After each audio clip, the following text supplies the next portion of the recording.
चारू दिस बधैया। जनकपुर नगरिया बजे चारू दिस बधैया। हंसी खुशी सा भर गेले राजा जनकक दुअरिया।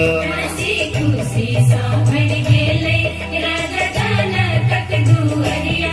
भेले मिथिला के भाग उदित बहिना। भेले मिथिला के भाग उदित बहिना। सुनैना हर से लूट छति अन्न धन गहना। सुनैना हर से लूट छति अन्न धन गहना। आय जनकपुर नगरिया बजे चारू दिस बधैया। हंसी खुशी सा भर गेले राजा जनकक दुअरिया।